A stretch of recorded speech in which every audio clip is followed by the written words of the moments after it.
to toot my own horn, and I know that I'm setting myself up for probably disappointment later tonight, but I hope you were with us last week on the Final Five, because we almost swept the board. We had 2 out of 3 on the power play points with Reinhart and Matthews. We hit the goal scorer line A. We hit the side with Washington. We hit the total with the over in Toronto and Buffalo. So we had a really good Final Five last week, and I'm hoping that we can now ride that wave. Only on SportsGrid. 50 points in a fourth quarter for your Atlanta Hawks. Like, what is going on? It's like circus numbers. What are we doing? And we sound like two old heads complaining.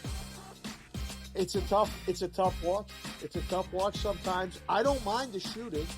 I just know the numbers. Like, when you strictly look at it from the numbers in betting, it's getting really hard to bet. Game time decisions. Only on SportsGrid. Louis Riddick has interviewed for every job in North America. And I'm not just talking football. I'm talking about every business in North America of any kind whatsoever. Tire companies, grocery store CEOs, shopping malls, insurance companies. What job hasn't Louis Riddick interviewed for? Pharrell Coast to Coast. Only on SportsGrid. The NBA will take center stage once football stops, and people will watch the NBA playoffs and all that. But the standings are whacked out in the Western Conference. Like Oklahoma City, Memphis, and the Houston Rockets are the best teams in the conference. You want to talk about a team with overs and no defense? The Wizards are your team. It's unbelievable. They can't make a total high enough. It's nuts. Sports Rage tonight. Weeknights 10 p.m. to 12 a.m. Only on SportsGrid.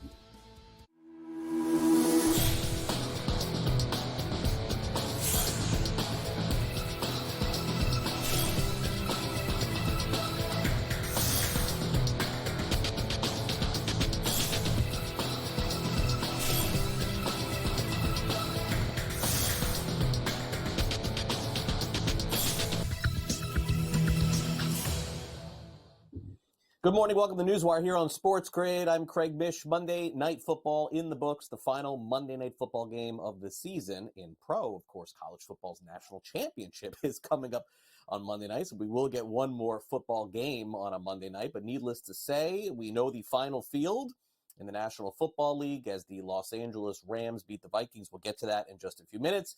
In addition, of course, we've got guest contributors on the show today, so make sure you stay on the grid for that. Bill Bender will join us courtesy of Sporting News. We'll dive into the latest in the NBA and a little college basketball as well, and also recap everything that happened in the NFL, updates on baseball as well. So before we get to the NFL, let's get to this story that continues to percolate in the sports world surrounding sports betting and what could potentially happen and did happen last year. You may remember the story, and it continues to have some legs here as Jonte Porter, the former NBA player who's in a lot of trouble with the law, came out yesterday in the New York Post. They reported that Porter not only did engage in improprieties in terms of manipulating sports betting, but also let sports bettors know basically that he was not going to be returning to the game and how much they should be betting on him. He shared this with different people when he was in the locker room. Quote, "I went back to the locker room to get my eye checked on and said, I'm not going to play much more," giving sports bettors the opportunity to bet on his player props during the game. In fact, he also texted, "I'm not starting in the second half, but if it's garbage time, I will shoot 1,000,000 shots." They found the person that received these text messages and did bet on this as well. Again, this is an ongoing legal situation, and a lot of this is allegations at this point, but needless to say, where there's smoke, there's fire, it seems, with this story, no doubt. All right, not much smoke or fire for the Minnesota Vikings. What in the world happened to them last night? No show completely. 27-9, the Los Angeles Rams move on to the divisional round of the playoffs, and 14 wins for the Minnesota Vikings is all for naught. They fall last night, could get nothing going offensively, but give credit to the Rams on offense. It was a nice game for Matthew Stafford, in addition for Kyron Williams.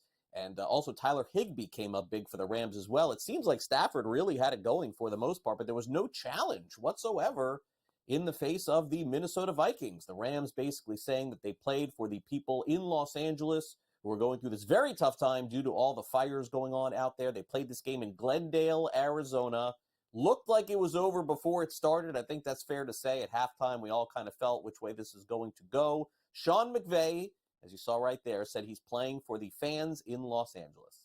Okay, guys, man, I'm really proud of our team tonight. I thought, with everything that's going on with our community, everything that these guys have gone through, I thought they epitomized and they represented the city the right way. You talk about sports offering a platform for people to come together, offer a little bit of temporary relief, and I thought the way that our team competed tonight was what it looked like, to stay connected, to stay together, just to fight the spirit, the resilience, all the different things that are great traits that this team has really built through the challenges that they've gone through over the course of this season, and I'm really proud of them. I'm excited to be able to move forward. I got a lot of respect for Kevin and his group. They did an outstanding job this year. They were a really tough outfit, and I thought, Matthew was outstanding from the jump. We put the ball in his hands. Thought he really did a great job of orchestrating 2 scoring drives right from the jump. And then really defensively, you can't say enough about them. Getting 9 sacks, getting the defensive touchdown for Verse. I thought Ethan Evans was outstanding again. Really proud of him. And then, Josh Carty's been automatic. So we played the game a little bit differently towards the latter part of it. When you end up having a lead, you're really just working up against the clock, where we were a little bit more conservative. But I thought our offensive line did an excellent job against that front. And I thought it was a complete game where, you're playing to win and try to advance. And what a great challenge we've got next week at Philly. Yep. Rams now will play the Eagles on Sunday afternoon. The next time we'll see the Minnesota Vikings, they could look very different. Sam Darnold, of course, has been the quarterback of their team and done a great job all season long, with the exception of the last 2 games that Minnesota played, and the loss against Detroit and certainly last night against the Rams. Kevin O'Connell pretty dismayed with the outcome last night. Very tough feeling in that locker room right now. This team was really one of one in my mind as far as the feeling that's in there right now, the brotherhood. This team truly did a lot of special things this year, but we didn't play one off to win the football game. And first and always, I know I've got to be better for our team. I've got 100% confidence in our players, our coaches. We've got the right kind of things going on in this organization, but we've got to find a way to play better as a team, complement each other, and do the things we need to do to win games against the class of the NFL. And that's what we're going to go back to work and do. First off, I felt like obviously we played a really good team today, and they were just better than us today. And I felt like, I left a couple throws out there that, I could be better on. Especially early in the game, really the first half, third quarter, that one to Speedy in the middle of the field. I got to hit that. But, yeah, just missed opportunities. Got to take care of the football. Can't have the interception, can't have the fumble. Obviously, return for a touchdown. That's a huge play in the game. Just too many mistakes on my end. But, again, really proud of the guys in the locker room for the way they fought all season. We just didn't come out on top this time around, and that's pretty much it.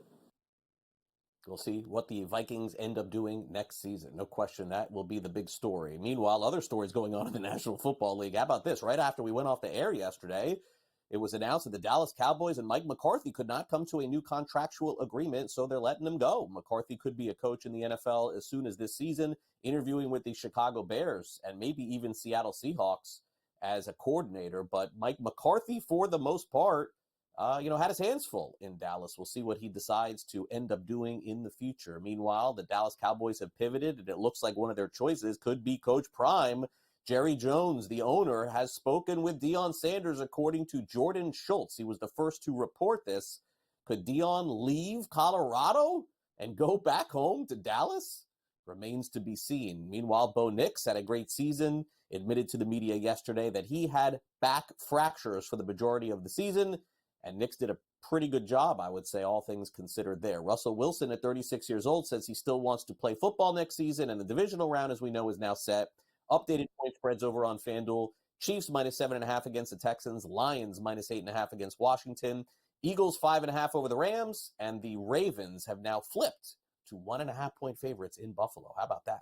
Penn State's All-American tight end Tyler Warren expected to be a first-round pick, no question. He has decided to forego his final season and will enter the NFL draft. Texas wide receiver Matthew Golden also makes the announcement that he's going to the NFL draft as well. Florida State lands a very big recruit. Antonio Cromartie Jr., son of the All-Pro defensive back, is headed to Tallahassee. He will be a Seminole as soon as next season. All right, recapping the NBA last night, big game for Scotty Barnes. He had 23 points. The Toronto Raptors defeat the Golden State Warriors 104 to 101. Also, the Rockets rally 120-118. They beat the Grizzlies in the battle of 2 versus 3 in the West. The Lakers lost to the Spurs 126 to 102. First game back since those wildfires. Wemby had 23 points and 8 rebounds. The Lakers have lost 3 in a row. James Harden, big third quarter as Houston was down 13 points in the third quarter. They came back to win in the fourth, and the Clippers beat the Heat by a final of 109 to 98. The new number 1 team in college basketball, Auburn Tigers, in the college football's top 25. And Georgia's in the top 25 for the first time since 2011. Wow, they're ranked number 23 in the country. Malik Brown of Duke has a sprained knee. He's going to miss an extended period of time. He's one of the better defensive players on their team. Ace Bailey helps Rutgers end a 3-game skid, 75-68, as they take out UCLA. They've lost 4 games in a row. And also Derek Queen had a season-high 27 points. Maryland defeats Minnesota. Final score, 77-71. Coming up next, we got Bill Bender from Sporting News. He weighs in on college football's national championship. It is an iconic game coming up on Monday night. We're going to have Ohio State taking on Notre Dame. We'll recap what we saw last weekend and preview what we could see on Monday. We'll be right back.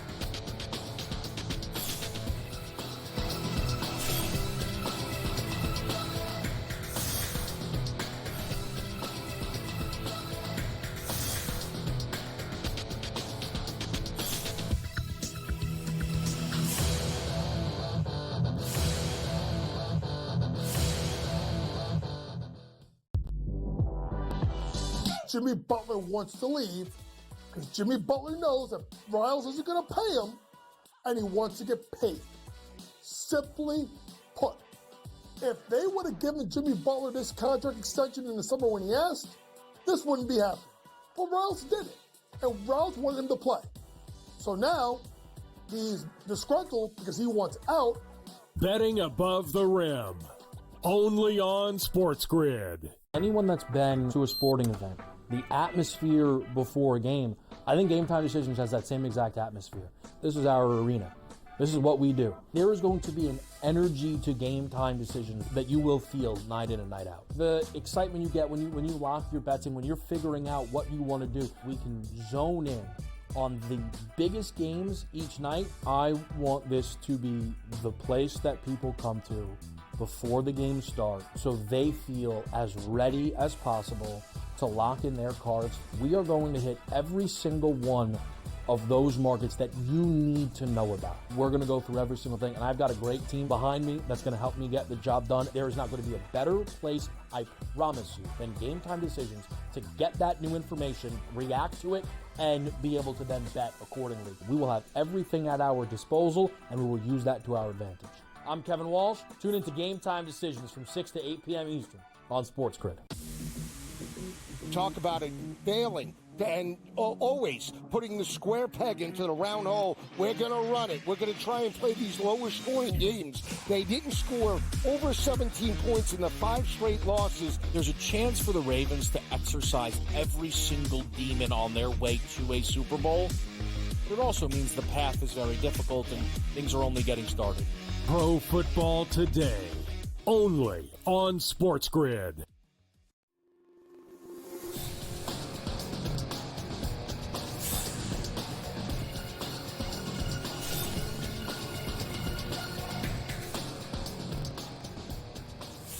The College Football National Championship coming up on Monday night. Before we move forward, let's take a quick look back, talk about what happened over the weekend. Bill Bender is here with us from Sporting News. He's getting ready for this, of course, first ever 12-team college football playoff championship game on Monday night between Ohio State and Notre Dame. Bill, thanks again for coming on the show. Let's start off with the Ohio State Buckeyes. A game against Texas, by the way, that was probably closer than the score would indicate. It was really that final play, the strip sack fumble all the way back for a touchdown that really put the game away. 28-14 in this one.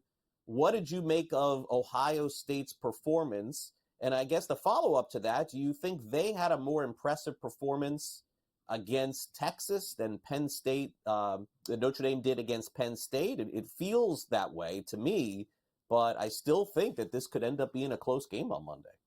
I do too. And I think Ohio State had a bunch of self-inflicted mistakes. You know, a personal foul on Travion Henderson, 2 drives in the first half that ended because of penalties. And, you know, this game really came down to 2 huge plays that are going to be iconic. The screen pass at the end of the half, I don't know, Craig, why you would send a safety blitz in that situation, but that's what Texas did. And then Jack Sawyer's play. And I live in Pickerington, where Jack Sawyer is from. He is a great kid. He always takes pictures with the local kids around here. I couldn't be happier for somebody like him to make that play. But that was somewhat brought on by Texas's play calling at the goal line. So I think the Longhorns will look back at this game and say, we had a good plan. We limited Jeremiah Smith to 1 catch for 3 yards. Yeah. But those 2 plays that I mentioned really defined what was a great, tough, hard-fought game between 2 very good teams. Yeah, definitely so. And really nothing for Texas to hang their hat on. You get to the Final Four in college football. You should absolutely be thankful for that season. Will Howard, meanwhile, it seems like ever since that Oregon game where he made that big mistake, I don't know about you, Bill, but I mean, I guess the Michigan game he struggled too, but it does feel like he's playing with more purpose. I know that sounds generic and cliche, but it certainly feels like his play has ratcheted up a notch. 289 yards in the game, 1 touchdown, and 1 interception. We know how big he's going to be against Notre Dame next week too, but it does seem to me that we're seeing another level here that we've been missing. Yeah, and it's the accuracy. And you can build in, he'll make a mistake during the game. You know, he's going to throw an interception here and there. He's thrown 2 in the playoff, 1 against Tennessee that probably could have been reviewed and overturned, and then the 1 mistake against Texas where the linebacker Gabenda made a really nice play in coverage. But I think his accuracy, getting the ball out on time, not panicking when they couldn't get the ball to Jeremiah Smith and using Ibuka and Carnell Tate instead. And, of course, another play that I missed, the 4th down where they do a quarterback power run that sets up their touchdown, the go-ahead touchdown that put them up 21-14. I think Will Howard's playing very well, and he will be challenged by Notre Dame because that's a veteran, smart defense that will resemble Michigan in some ways. Yeah, defensive backs are fantastic on the Irish, without a doubt. We mentioned Jack Sawyer. He had the play of the game, no question, with the touchdown and the fumble recovery and that sack on that. And glad to hear that he's cool in the neighborhood as well. But now let's move on to the Notre Dame Fighting Irish, a team that I finally got behind for the first time all season in that game against Penn State. And my gosh, this was an exciting game. Very dull in the first half, but the second half things came alive, so to speak. Really hard-fought game, I thought. Some really big plays by Riley Leonard down the stretch as well. So, my takeaway from this is that if Penn State played Notre Dame 10 times, we may see this thing go 5-5 or 6-4. It seemed like they were really evenly matched. And we'll get to the odds makers moving forward, but I feel like Notre Dame is going to have to bring a little bit more against Ohio State if they want to beat them. They can't have a first half like they did against Penn State, where the Nittany Lions controlled the game on the ground with Nick Singleton and Katron Allen. Got away from it a little bit to start the second half, and that ended up costing them. But I really thought this game turned when Notre Dame came out of the second half, had a 7-play, 75-yard drive that was a statement, tie game.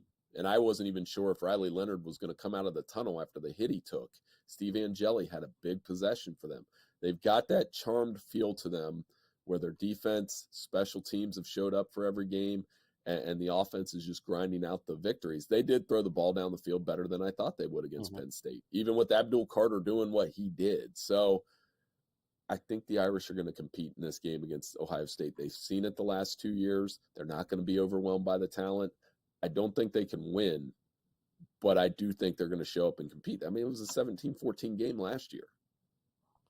All right, let's put a bow real quick on Penn State. Drew Aller, who did not have his best game in that game against Notre Dame for Penn State, he announced, Bill, I believe, that he's going back to school for another season. So it seems like that could be the right choice. And if he did transfer or go somewhere else, who knows how that would have went. So very rarely do we hear a quarterback or player making the right choice returning to school it certainly feels like this is the right call.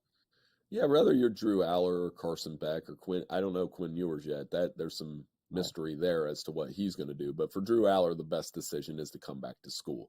Where he has struggled when they play these top 5, top 10 teams, his accuracy goes down, and that needs to improve. He had the one bad throw that he owned afterward that Christian Gray intercepted. But, I mean, the measurables are there. The arm talent is there. And I think Penn State could do him a favor by upgrading their receiver room a little bit. When Tyler Warren's your best receiver, they leaned on him a lot this season. They need to find some guys on the outside that he can throw to. Because, I mean, to me, Craig, you put Drew Aller at Ohio State, I think he'd be a first-round pick because he'd be throwing to first-round receivers, and that would help. Yeah, Penn State, no help also. The pedigree for a lot of those quarterbacks who have come out has not gone well, Bill, as you know, for the last 20 years or so. It has not been pretty. All right, so updated line here, and I know, Bill, we'll check back with you before this game, so we don't have to get a prediction yet, but certainly this is where the line more or less opened up, and it's more or less the same. Total 45.5. Ohio State minus 8.5. If anything, maybe some steam comes in on Notre Dame, but you're going to have to lay more than a touchdown if you think the Buckeyes are going to win. Right, and you know, I expected this line to be right about where it was. You know, as high as 10, as low as 7.5, but I think it could tick down a little bit more. I think more money is going to come in on the Irish as we get closer to game time. That's just a hunch, and I do feel like they can compete in this game. And Craig, you and I are going to have to talk about Notre Dame all offseason if they end up pulling this one out, right?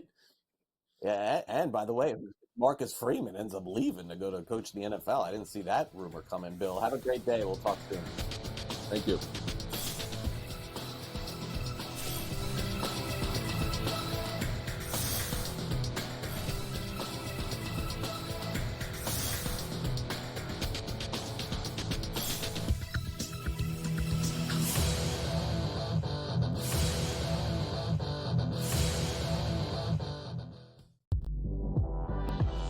Jimmy Butler wants to leave because Jimmy Butler knows that Riles isn't going to pay him, and he wants to get paid.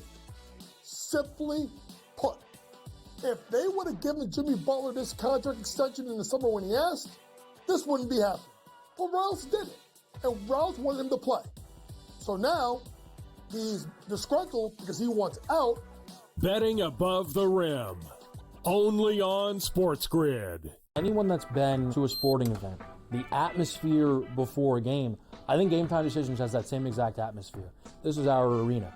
This is what we do. There is going to be an energy to Game Time Decisions that you will feel night in and night out. The excitement you get when you lock your bets in, when you're figuring out what you want to do, we can zone in on the biggest games each night. I want this to be the place that people come to before the games start so they feel as ready as possible to lock in their cards. We are going to hit every single one of those markets that you need to know about. We're going to go through every single thing, and I've got a great team behind me that's going to help me get the job done. There is not going to be a better place, I promise you, than Game Time Decisions to get that new information, react to it, and be able to then bet accordingly. We will have everything at our disposal, and we will use that to our advantage. I'm Kevin Walsh. Tune into Game Time Decisions from 6 to 8 p.m. Eastern on SportsGrid. Talk about it failing and always putting the square peg into the round hole. We're going to run it. We're going to try and play these lower scoring games. They didn't score over 17 points in the 5 straight losses. There's a chance for the Ravens to exercise every single demon on their way to a Super Bowl. But it also means the path is very difficult and things are only getting started. Pro Football Today, only on SportsGrid.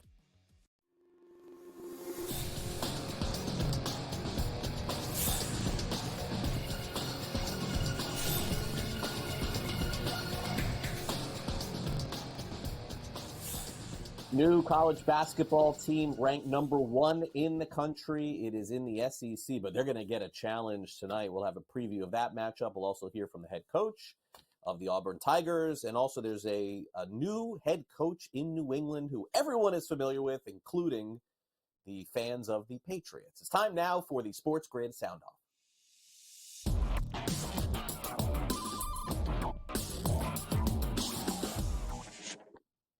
All right, game of the night tonight already in college basketball. Tuesday's a really good night for hoops, and we've got a great SEC matchup. I guess the question is, with Auburn ranked number 1, how long are they going to be able to keep this thing? The good news for them is they get to defend this number 1 ranking at home tonight. The bad news is it's against one of the hottest teams in the country in 15th ranked Mississippi State. Let's get a preview of this hardwood showdown with our very own Ben Stevens. Pretty much each and every night within the SEC, you are going to see ranked versus ranked top 25 tilts. And that's what you have as the new number 1 team in the nation.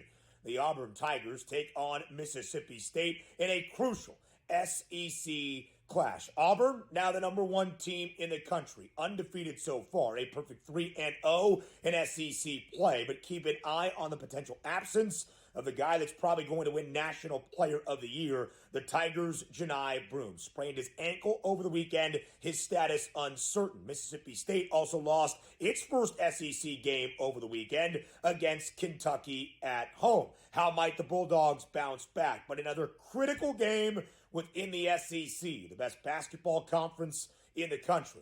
Craig, back to you. All right, thanks very much, Ben. No stranger to the SEC in college hoops. Former Tennessee head coach Bruce Pearl, now running the show at Auburn, talked about being ranked number 1 in the country ahead of this matchup. So with the AP poll coming out and us being ranked number 1 in the country, I think it's deserving considering the schedule that we played and the teams that we've beaten, the great teams that we've beaten, and the job this team has done.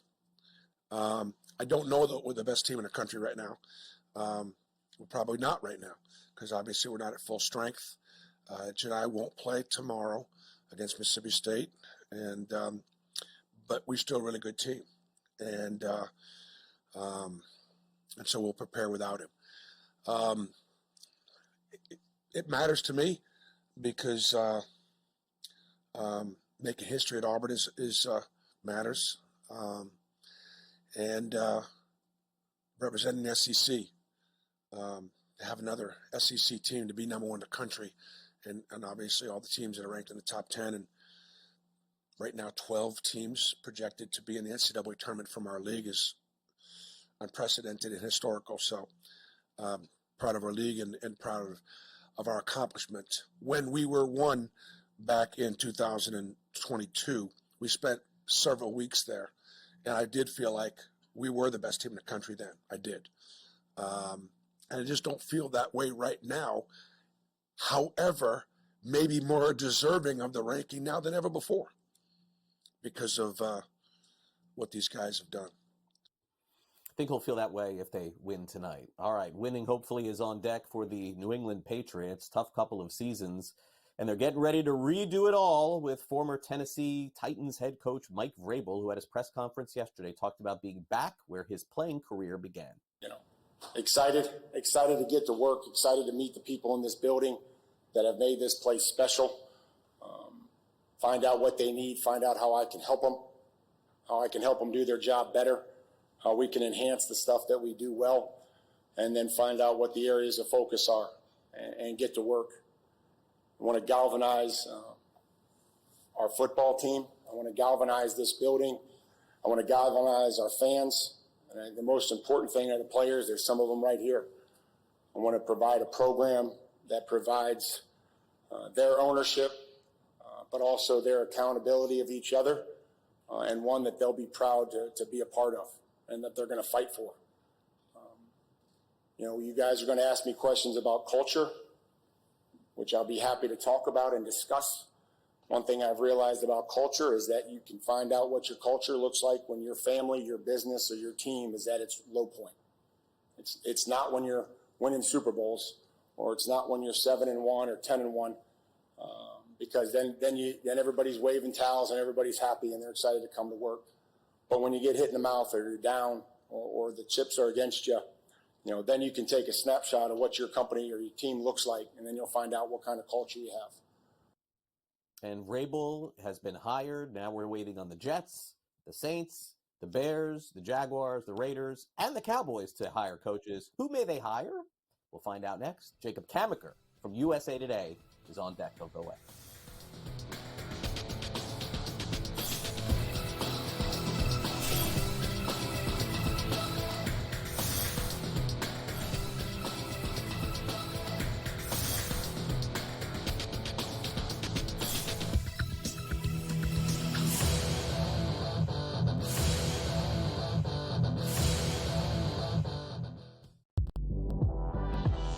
Jimmy Butler wants to leave because Jimmy Butler knows that Riles isn't going to pay him and he wants to get paid. Simply put, if they would have given Jimmy Butler this contract extension in the summer when he asked, this wouldn't be happening. But Riles did it, and Riles wanted him to play. So now he's disgruntled because he wants out. Betting above the rim. Only on SportsGrid. Anyone that's been to a sporting event, the atmosphere before a game, I think Game Time Decisions has that same exact atmosphere. This is our arena.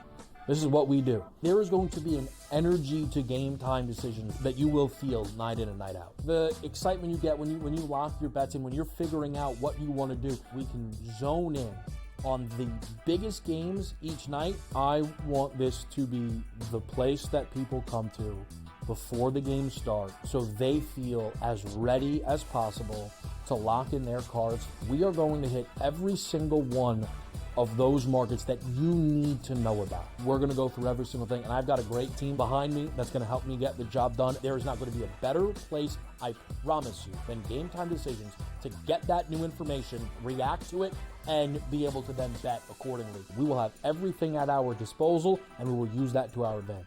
I'm Kevin Walsh. Tune into Game Time Decisions from 6 to 8 p.m. Eastern on SportsGrid. Talk about it failing and always putting the square peg into the round hole. We're going to run it. We're going to try and play these lower scoring games. They didn't score over 17 points in the 5 straight losses. There's a chance for the Ravens to exercise every single demon on their way to a Super Bowl. But it also means the path is very difficult and things are only getting started. Pro Football Today. Only on SportsGrid.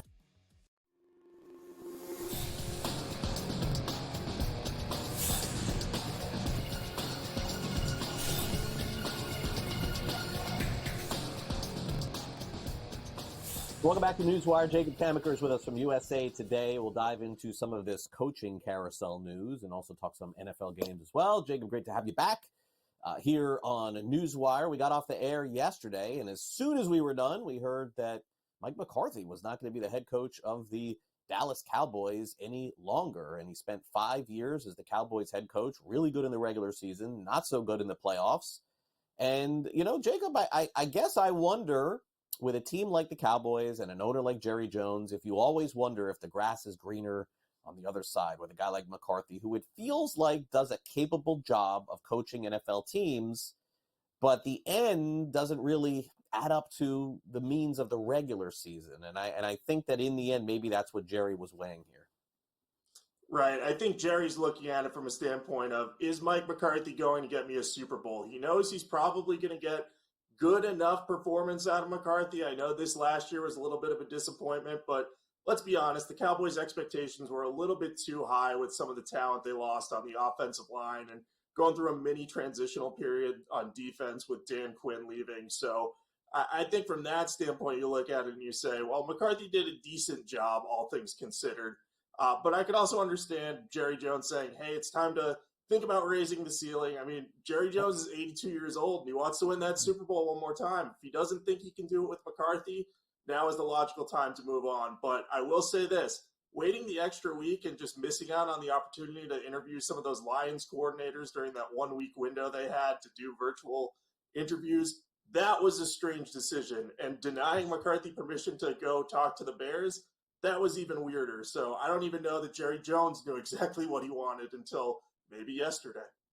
Yeah, I mean, these owners, you know, Jacob, at the end of the day, it's their business. They own the team. We can complain all we want, but they own it. You know, they're going to do whatever they want, and Jerry has done whatever he has wanted to do. As McCarthy has shown the exit, again, really good regular season, but just 1-3 in the playoffs. I think, to me, McCarthy may have been asking for several years, and it feels like Jerry was like, we'll give you one more to see what we can do. I mean, again, I'm speculating here. I was not in that room. All right, so by the end of this week, I have a feeling that this list of teams without a head coach is going to be filled by someone. We've got the Jets, the Saints, the Bears, the Jaguars, the Raiders, and the Cowboys. We would assume, as you see the picture there, I'm guessing that's Ben Johnson, right? So we're assuming that Ben Johnson is going to land somewhere among these six. I cannot imagine him passing again for a second straight year. But beyond that, your guess is as good as mine, Jacob. Like, we hear these names out there, but I don't know if I think we're going to get some surprises here. You certainly might get some surprises. I think the team to watch right now is the Saints. They seem to maybe not fully control the coaching dominoes, but I believe there's a report that they want someone that's somewhat familiar with the team, which would point to someone like Mike McCarthy or Aaron Glenn from the Lions, their defensive coordinator, who would be a great culture builder. He had experience working on Sean Payton's staff when Dan Campbell was in New Orleans. So I think whatever New Orleans ends up doing might dictate what some of the other teams are able to do. You look at, if they go with Aaron Glenn, I think Glenn would be a target that the Jets would like to look at. So they'd have to evaluate other options. But if the Saints were to go with Mike McCarthy, that could pave the way for Ben Johnson to go to the Bears, because we know the Bears are interested in McCarthy. But then if the Bears go after McCarthy and get him and the Saints get Glenn, it sort of leaves the Jets with that opening that we don't really know what will happen with it. So those are really the three teams I'm keeping an eye on right now. But those Lions coordinators could end up being in the playoffs through the Super Bowl. So if that happens, that's going to delay this coaching hiring cycle a little bit. So I think we are probably going to get a hire by the end of this week in one of the positions, but they may not come as quickly as we're used to seeing. Well, you know me, Jacob. I got Washington winning this week too, so you don't have to worry about that. Washington's going to knock out Detroit and get through those interviews. Okay, so the most interesting part of yesterday was seeing Coach Prime get a call, according to Jordan Schultz, and has been confirmed by other media outlets. In fact, they got a quote from Dion saying that he was humbled to get a call by the Cowboys. Wow, like I guess I didn't see this coming so quickly, Jacob, and I thought, and I still think that Dion is pulling the strings here with his son. I mean, is the only way that this could happen would be he goes to Dallas and the Cowboys somehow trade the rest of their future to get Shedeur Sanders at 1 or 2. It feels like, I mean, that could happen. I mean, the Cowboys could trade first-round picks forever. Some team is going to take that if that's what they want to do. But can he influence Jerry Jones that much? He might be able to. Like I said, Jerry Jones is 82 years old. He's going to do what he wants at this point, what he believes will give him a chance to win a championship. And look, Deion Sanders does not have NFL coaching experience, but obviously he was a star in the league, and everywhere he's gone in college, he's done a really, really good job. Now, we have not seen much success with college coaches coming to the NFL and trying to implement their system there. So personally, very skeptical of how that would pan out for Jerry to bring on Deion Sanders, especially if he were to say, I want to team up with my son, because let's make this clear. This is not a good quarterback draft class. So if Dallas wanted to trade up to get Shedeur Sanders, they could probably do it. But that would also require moving Dak Prescott and taking some massive dead cap hit, over $100 million. So I think between that and Jerry Jones, kind of loving Dak Prescott and expressing that over the years, I don't think he'd be willing to ship him out. So if that is what Sanders wanted to do, if he wanted to try to come to the NFL and play with his son, or coach his son rather, at the pro level, I don't know that could happen in Dallas just because of the hoops they would have to jump through. But rest assured, if Deion gets the Dallas job, this is all people are going to be talking about through the draft, whether it's realistic or not. Yeah, and we've seen it happen in the past. It's mortgaging the future for the present. All right, what's the future for the Vikings at this point? I'm not sure. You win 14 games in the regular season and get bounced. This has been the Vikings playoff story, Jacob, for decades. And unfortunately, it came true last night. I got to say, I had an unbelievable week picking. This is the one game I got wrong. I thought the Vikings would win this one, Jacob, and I was supremely disappointed because I knew at the half that this game was over. That's what bothered me the most. Like, I did not think there was a chance, and you know what, that the second half was going to change anything. Sam Darnold, I guess, went back to a pumpkin again. I guess that's fair to say. I'm not a big believer in the Rams. I think their season comes to an end on Saturday, but I got to give them credit because, they showed up when they needed to. I'm just skeptical of the Rams, Jacob, like in consecutive weeks, doing this week in and week out. But at any time, they can show up and put a big spot like they did yesterday on Minnesota. First of all, I'm glad you had a good week picking because I went opposite of you, not on every game, but I went 1-5. So it was not a good week for me. I tend to do pretty poorly on Super Wildcard weekend since the NFL's done that. But yeah, regarding the Rams, I think you're right. I think this matchup against the Eagles for them is particularly difficult too because the Rams don't have a very strong run defense. the Vikings weren't able to take advantage of that last night because they just couldn't get the run game going. And every time Sam Darnold dropped back to pass, he was taking these massive sacks. And by the time that, he got comfortable, they were down to the point where they shouldn't have been running the ball. They still were, but that it was just an ugly game for Minnesota. Sam Darnold's a free agent. I think 3 weeks ago, we were probably saying, hey, maybe they re-sign Sam Darnold. Maybe they say, hey, this guy's our guy now. We have J.J. McCarthy, but he can develop behind the scenes. Now we're saying, what do they do with Sam Darnold? Do they franchise tag him? Do they just let someone else sign him and say, hey, this guy played really well, but it was all Kevin O'Connell? I think that's going to be the interesting thing to watch. And what type of deal will he get? Because I thought he was on track to get like a Baker Mayfield deal around 3 years, $100 million. That may be gone now after these last 2 weeks. But I think it's going to be interesting to see what the Vikings do from here. But I agree with you on the Rams. They're going to have a tough time against the Eagles this upcoming week. Yeah, I mean, Baker got paid, Geno Smith got paid, Sam will get paid too. Some team that is desperate for a quarterback, I think will make it happen. All right, real quick, what do these lines mean to you? Eagles -5.5 against the Rams, total of 43.5. And then the line flip in the AFC, let's take a look at the Ravens -1.5 against the Buffalo Bills, total of 51.5. Buffalo opened up as a favorite. Now it's Baltimore. I think Baltimore has the best chance to win that game. I just think they're firing on all cylinders right now, so they're looking good. And I think the Eagles have the advantage over the Rams. Expect a big game from Saquon Barkley. I will be backing his player props in that one. Yeah, under in that first game. These teams can't score. Thanks, Jacob. Talk to you soon.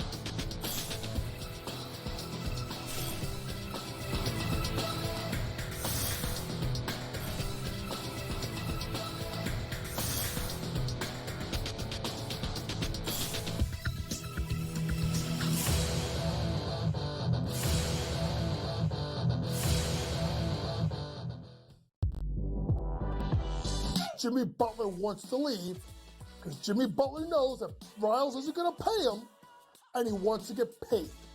Simply put, if they would have given Jimmy Butler this contract extension in the summer when he asked, this wouldn't be happening. But Riles did it, and Riles wanted him to play. So now he's disgruntled because he wants out. Betting above the rim, only on SportsGrid. Anyone that's been to a sporting event, the atmosphere before a game, I think Game Time Decisions has that same exact atmosphere. This is our arena.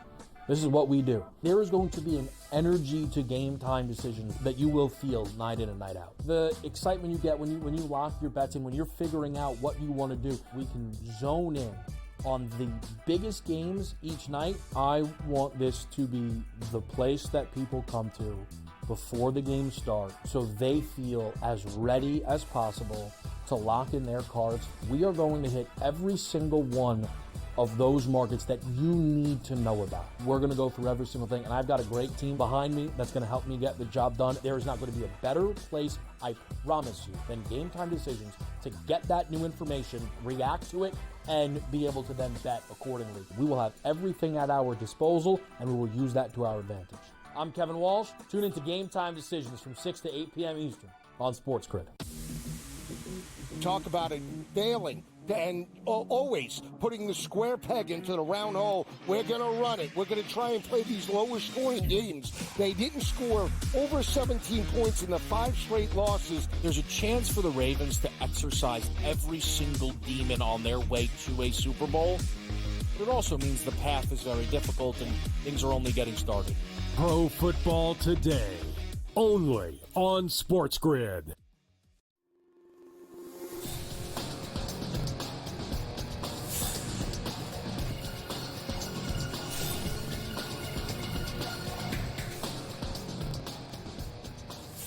Always fun to bring in Brad Thomas from NBC Sports, and we're going to need to lean on Brad a lot more here as the NFL gets ready to wrap up with college football as well. Sports betting and basketball really takes over February, March, April, all the way through the NBA Finals. So let's bring Brad in. He'll be very busy covering this and covering soccer as well. Brad, once again, thanks for coming on the show. So the Cleveland Cavaliers, hottest team in the NBA, they get beat up by the Indiana Pacers, and here we go. They play them again, a rare feat in the NBA to win 2 games like this. Can the Pacers pull it off? They're 7-point dogs tonight, total of 230.5. What did Indiana do on Sunday that finally got to Cleveland, and can they do it again? What they did was they played good basketball. They shot almost 50% from the field. They won their turnover battle, and they really didn't let the Cavaliers go insane on the glass. Yes, if you look at their three bigs, or at least from the small forward position to the center position, they almost all had double-digit rebounds. But we know the Pacers' Achilles heel is their inability to rebound, and especially rebound on the defensive end. They're able to basically, when the Cavs miss, get the rebounds and push the ball in transition. I don't know if they go and repeat that performance, right? We look at the line now for this game, and I think it kind of screams Cavaliers. When you have a team that goes on a 12-game win streak, they're bound to lose at some point, and the Pacers were the ones who ended that win streak. But now they're going to start a brand new win streak. They're number one in points per game, number one in field goal percentage. They're not going to shoot 30. I think they shot 30. Oh, they shot 39% in that game. I think they're going to get back up to like that 43% range. They're number one in three-point shooting. I think they cover in this game, but I actually don't have enough conviction to bet this team on the road, right, with an 8-point spread. There's no real desire. I don't think the line is valuable enough for me to take any action. All right, fair enough. Let's take a look at another game in the NBA. I see this line, and it's sort of stunning here. I don't care how good OKC is. It's still the 76ers, but I understand when players are out, that's when you're going to see a line like this. So the Thunder tonight, 10.5-point favorites over the Philadelphia 76ers, total of 218. But it just goes to show you, betting on the NBA, you better know, Brad, honestly, who's in or who's out. You could really get burned.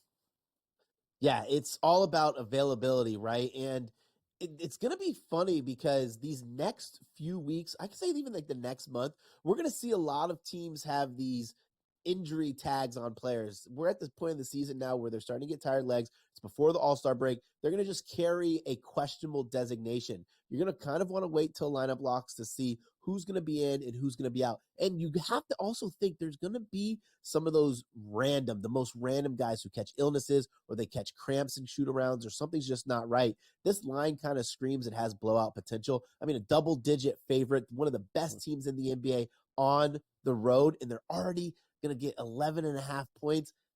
I'm going with Yershon Yubashele, and I'm taking his rebounds, right? I thought the number was too low at 6.5, and I guarantee you by the time this game starts, that line's going to be like minus 180. Listen, when you go and you look at the games he's played at least 30 minutes, he's played 15 of them. A few of them without Drummond, a few of them without the combination of Drummond and Embiid. He's gone over in 10 of those. And a couple of the misses, it was against either good rebounding teams to bigs or against teams that have bigs that are high usage, like Victor Wembanyama. You can forgive that when he's in a battle with one of the most prolific rebounders and scorers in the NBA there. They also allow the eighth most rebounds to the center position there. So I think he grabs the boards. I would have set this probably at 7.5, so I had to take it at the 6. Yeah, and 6 is minus 260, 8 plus rebounds tonight, plus 115 if you're willing to get a little frisky on the plus money. Okay, so Nikola Jokic missed a couple of games. He was out sick. Clearly this is a team that's much different with him than without. They're 4-point favorites tonight against the Dallas Mavericks. Total, a very high one tonight in the NBA, 232. Who do you like tonight? I like the Nuggets here. This is another one of those of when did we last play? Oh, yeah, we just played each other. So first and foremost, we know that Luka Doncic is going to be out of this game. Kyrie Irving is a true question mark. Dealing with the back injury is not that you're going to come back from right away. But the Denver Nuggets, they're actually healthy. I've seen this line bounce. It's been bouncing up and down from 3.5 to going up to 4, back down, up and down. I think the Nuggets win this one. They're a better team almost in every single aspect except defense. But I think their offense and just that championship pedigree they have can pull them together in a game that's probably going to have no Kyrie and definitely going to have no Luka. All right, fair enough. The Nuggets, Brad, by the way, are visiting South Florida and the Miami Heat later in the week. I don't know how you feel about this whole Jimmy Butler situation, but that is the target date for him to potentially return to the Heat. I mean, we're all speculating as what's going to happen at this point, but it certainly feels like the Heat planted their flag here. Jimmy Butler's on social media talking about, from his coffee shop saying that this is how you take care of your employees. I mean, is this a marriage that is broken at this point, or is there, you think, a real chance that we see Butler back with the Heat this weekend? No, that marriage is broken. When you hand down a suspension that long, and then, Jimmy Butler, he's kind of I don't want to call it stubborn, but he's hung on his laurels. Like, if he says something, he means something, and he feels like he's been slighted by this organization. He feels like they haven't put him in the best position to win, and he wants out. You know, it's funny you talk about that game coming up. I'm actually excited about Miami Heat Lakers tomorrow because, listen, the Heat have been on a super long road trip. It's gotta be a fade of the Heat when they finish their road trip in LA. Yeah, and didn't fare particularly well in the second half of their game last night against the Los Angeles Clippers. All right, well, Brad, we'll keep an eye on everything happening in the National Basketball Association, and thanks again for giving us some selections going into tonight. You and I, I'm sure, will talk again soon. Thanks for coming on NewsWire. Really appreciate it. Absolutely. Thanks for having me. And listen, American Express, Carson Young, 275 to 1 to win. Wow, 275 to 1? What is that this weekend? That's this weekend. Listen, a long shot's going to win. Nick Dunlop won at 300 to 1 last year. I'm trying to find some of that value. All right, 275. I'll take that right now. My gosh, set me up for a nice dinner for sure. All right, thanks again, Brad. I really appreciate it. Have a good one. All right. The golf season and the swing is underway. We're a couple of months away from the Masters. In fact, coming up next year on the show with the new PGA Tour season, PGA Tour 2K has released its new Legends game. So we'll tell you a little bit more about that. Also, a new documentary coming to Netflix, and a former Major League Baseball player, another one, is headed to potentially play some football. So stay on the grid for that as well. We'll be back with more NewsWire here on Sports Grid. Smiley and the gang ready to go at 12 o'clock Eastern, talking more golf with you here on Sports Grid 2. So stay tuned for that. We'll be right back. Don't go away.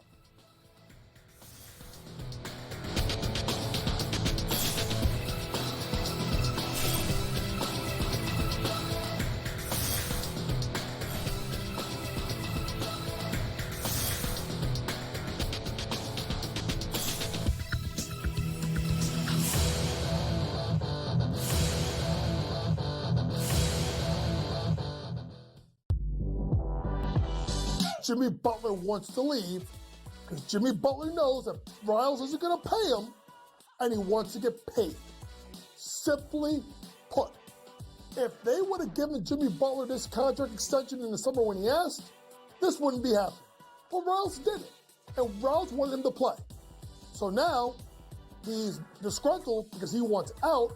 Betting above the rim, only on Sports Grid. Anyone that's been to a sporting event, the atmosphere before a game, I think Game Time Decisions has that same exact atmosphere. This is our arena. This is what we do. There is going to be an energy to Game Time Decisions that you will feel night in and night out. The excitement you get when you lock your bets in, when you're figuring out what you want to do, we can zone in on the biggest games each night. I want this to be the place that people come to before the games start so they feel as ready as possible to lock in their cards. We are going to hit every single one of those markets that you need to know about. We're going to go through every single thing, and I've got a great team behind me that's going to help me get the job done. There is not going to be a better place, I promise you, than Game Time Decisions to get that new information, react to it, and be able to then bet accordingly. We will have everything at our disposal, and we will use that to our advantage. I'm Kevin Walsh. Tune into Game Time Decisions from 6 to 8 p.m. Eastern on Sports Grid. Talk about it failing and always putting the square peg into the round hole. We're going to run it. We're going to try and play these lower scoring games. They didn't score over 17 points in the 5 straight losses. There's a chance for the Ravens to exercise every single demon on their way to a Super Bowl. But it also means the path is very difficult and things are only getting started. Pro Football Today, only on Sports Grid.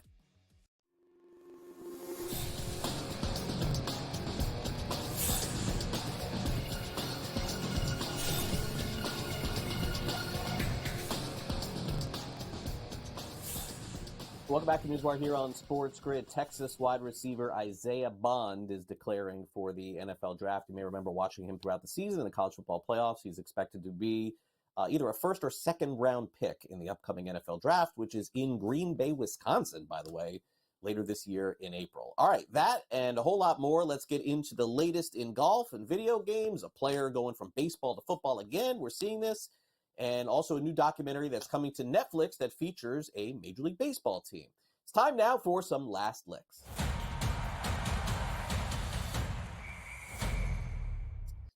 All right, the golf season is in full swing. One of the bigger tournaments is on deck. It's the American Express Invitational. It, of course, will be this weekend. And in honor of that, a new game has just been announced, and it's a game that you may be familiar with if you play PlayStation, Xbox, etc. It's coming out on PGA Tour 2K.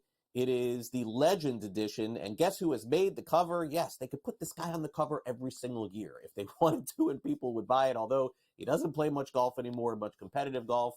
Still the most polarizing figure in the sport. It is, of course, Tiger Woods. Say what you want about Scotty Scheffler or John Rahm over on Live or anyone else that's playing, Xander Schauffele, anybody, Tiger Woods still gets the most attention. So when you want to sell a product, let me guess who you would take. Would you pick Tiger Woods, who doesn't play much? Would you take Scotty Scheffler, who's the best in the world? Of course, you still would take Tiger Woods, without a doubt. So they put him on the cover. It'll be a hot sell. Now, I know a lot of you out there who play on Xbox and PlayStation don't even buy the games, the physical games anymore. You just buy the digital copies. I get that. My son does the same thing. But still, when you log in every single time, you see the picture. It's going to be Tiger Woods if you decide to make that purchase. All right, the Boston Red Sox seem to be the hot team to do documentaries on these days, right? Like they just did one on the 2004 playoffs and World Series where they beat the Yankees. Well, who knew that Netflix last season was following around the Red Sox at the end of the year and is pretty soon going to release the documentary about this. Now, I have no idea how they pulled this off without a lot of people knowing because I didn't see anything about this publicly, but the Red Sox are a really popular team, and that the documentary of the 2004 Sox was definitely very well received. A lot of good interviews from that. And it was probably the most iconic series in the history of baseball, with them being down 0-3 to come back and win that series against the Yankees in the American League Championship Series. Well, now we get a double dose of that. The Boston Strong one comes out here, I believe it's in the next month here, so get ready for that as well. Okay, you don't often see this in the past, but we're seeing it now because of this new world of NIL deals. You basically can play college football and even college sports until you're 30 years old, right? Like we're seeing this all over. So last season, we saw a player named Monte Harrison leave Major League Baseball. He played for the Angels and the Brewers and the Marlins, and he ended up playing for the Arkansas Razorbacks. Now, he didn't play a lot last season, but he still has several years of eligibility. He's going to be in his 30s. Now we're going to see this again. This time, it's former baseball outfielder Bubba Thompson, who is joining South Alabama's football team as a walk-on. He played for the Cincinnati Reds. He was on their roster last season, but because of these new rules, he still has 4 years of eligibility, and so Bubba can play into his 30s and play college football if he wants, and in this case, it's going to be at South Alabama. This is not the first, it's not the second, and we're going to see a lot of this in the future. There is some speculation, now again, call me crazy, that when he is done playing pro football, that Kyler Murray could still go back and play Major League Baseball. Remember, he was drafted by the Oakland A's several years ago, too. Just a lot of intersection between these two sports and eligibility in both college and pro football. Trying to figure out who is eligible, where they could play, is not a game that I like to guess on, but there you go. Another player from baseball going to football as well. All right, thanks to all of our guests who participated on the program today. Thanks, of course, to Brad for coming on, talking some NBA with us. Also, Jacob Camenker from USA Today, catch his work there, as well as Bill Bender from Sporting News. We got a great schedule coming up for you. Smiley Kaufman at noon, so that's just a few minutes away. That's followed by Pharrell Coast to Coast, 3 o'clock Eastern, the latest in college basketball, the NBA and NHL as well. Game time decisions at 6, followed by in-game live game day tonight at 8 p.m., and then we wrap it all up with Gabe tonight and Sports Rage from 10 p.m. to 12 a.m. Eastern. Thanks again to our director, Luke, and for my producer, Frank. I'm Craig Mish. Enjoy the rest of your Tuesday. Looking forward to seeing you again as we get closer to the next round of the NFL playoffs and the College Football Championship. We'll have it all for you tomorrow and the latest in the Major League Baseball hot stove. That's our next edition of NewsWire every single day from 11 a.m. to 12 p.m. Eastern, exclusively here on SportsGrid. Have a great rest of your day. I'll see you then.